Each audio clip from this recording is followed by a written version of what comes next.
Alright, what's up guys? So we just replaced the front struts, now we're going to do the rear. Now this is very important for the rear. You are going to have to put this under load right here. You're going to jack it up from this point down here because that spring is loaded and the only thing holding it in place is this strut and the weight of the car. So as soon as you take the strut off, this thing might spring out and destroy this. So what we need for this is what looks like a 17. Let us confirm that with this guy. 17 there, and what looks like a 17 down there. Now those are the two bolts holding the strut in place, and as you guys can see, there's not much wrong looking or leaking out of this strut, but because I already replaced the front, I gotta replace the rear. Now, I could probably sell these for a couple $100 online, but I'm just going to keep them just in case. So, two 17s and what looks like a little star, and that we'll confirm in a sec. Before I get any crap, yes, I know it's called a Torx, not a star, but leave me alone, okay? It's a T25. So, get your T25 out, take this guy off, and I think you'll have no more issues with that guy as far as things go. So let's go ahead and take that guy off, and we're going to be loading up the spring here with some weight of a little jack. So I got a jack holding up the back. Now I'm gonna need, wow, this thing is long.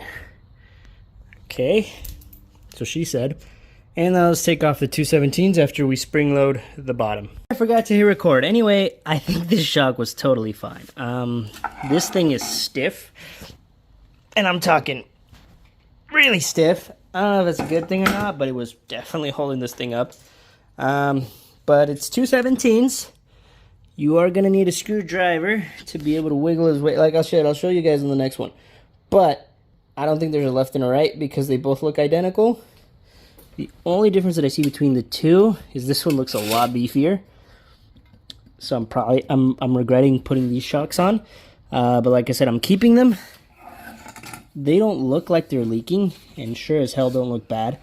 But I already bought the kit, so I'm going to be using it. So doing the back right now, and I'm going to show you guys the cables. And then I'll show you guys how to take off the shock on the other side because I messed up and I didn't record. But luckily I have the other one right there. Now I'll do the other side, show you guys how to take it off. It's two bolts. It's really two bolts. One on top, one on the bottom. The nuts are welded, so it's super easy. I'm glad for that. So that's already tightened up. I can let it go. And now all I need to do is connect the wires to that. So I'm going to go ahead and do that now. Find out what I did here. This is a 2 ohm 10 watt resistor. And all I did was put some pigtails and some heat shrink.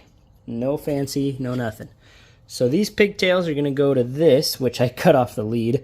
And now I'm going to put this end onto that little lead, and then we're going to heat shrink that all together.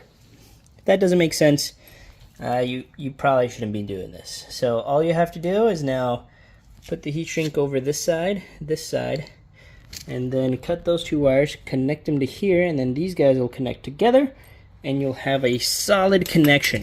Is it better than soldering? No, it is not. It's actually worse. But if you want to solder, you can. I'm just not feeling soldering today, so I'm just gonna leave it. Yeah. So, wow, I'm out of breath. So I'm gonna cut those, snip those, and show you guys the results. Alright, so if you didn't have a visual before, now you do. Now these are just going to connect to that. It doesn't matter which side's which because this resistor is just imitating what the little sensor that's inside the shock would do. But I may add right now, if you have it in sport mode, it won't work. If you have it in comfort mode, that's when this will work. I don't know the difference between the ohms. Maybe there's double resistors. So technically one resistor would be for one side, one resistor would be for the other side when you change modes. Not sure about the difference, but if you have it in sport mode, it won't work. You have to have it in comfort mode. That is now heat shrunk, as you guys can see. And for double measures, I'm going to add a second one on top of those two just to assure that they are not going anywhere.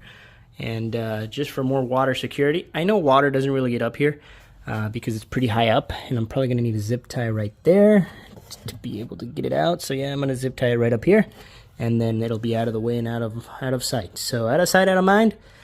And that's where I'm going to zip tie it. I'm going to heat shrink that really fast, and then zip tie it and show you guys the final result. Alright, so now that's out of sight, out of mind. I did put it in 2 different locations because these do get hot, the resistors, depending on your application. I don't think these 10 watts are going to get too hot to melt the zip ties, but that is just a note. So I left enough slack so that if it does, in what case fall, it's going to land right here, and it's just going to dangle from side to side. So that's worst case scenario. That's not going to happen, but it's worst case scenario, and these guys are snug right there. Like I said, little bud connectors and some heat shrink, and it's there. So now all I need to do is do the other side, and I'll show you guys how to take off the strut, because that is the main reason you're here. So let me take off the strut on the other side, and then I'm just going to put the wheel on this side, call it good on this end, and then I'll do the other side and then call it a video. But that's pretty much it right there. Not much to it. Oh, dang. Sorry, for whatever reason the lens was all messed up. So that's a 17. Take it off. And then this is a 17.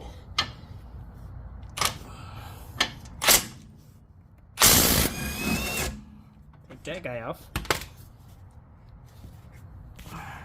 Just got a little bit of omission. Okay, maybe just finishing it up a little bit. May have ruined some of the threads. Anyway, you guys can see that guy just slomped all the way to the bottom, and I'm out of jack. So what we gotta do is we gotta find a way to wiggle it out, and that's the way that I did it, was to lower the jack slowly, because you know the spring is under tension. Okay, so you guys can see the top fell, and now we have space for our screwdriver, or in this case, pry bar, to just kind of wiggle it off to the side. And you get the idea. You just kind of got to push this guy down. So in doing so, and like I said, I did it with a screwdriver, you got to push this guy down and out. So you got to get it down, and then you got to get another one down there. You need both hands for this, but you get the idea. You got to basically knock it out of this place, and then you're done. Okay. And now that that's out of the way, I just wiggle it, and she comes out. Now that I'm seeing it, I didn't have to cut it. That guy just kind of broke. Kind of just broke off. So now I'm left with this broken sensor on this one. So I might not be able to even use this guy ever again. I mean, the pins are there, and the sensor's there, but I don't think I'll be able to replicate that little sensor with the thing that I got. So that was a fail. I should have disconnected that, but anyway, didn't have to take off the little Torx. So this guy has a spot on the shock, so we don't need this guy anymore. It goes right there on the shock.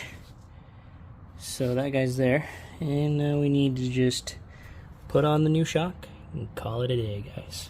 So that's it for the video, and I'll catch you guys next time. Do the same thing on this side. Peace.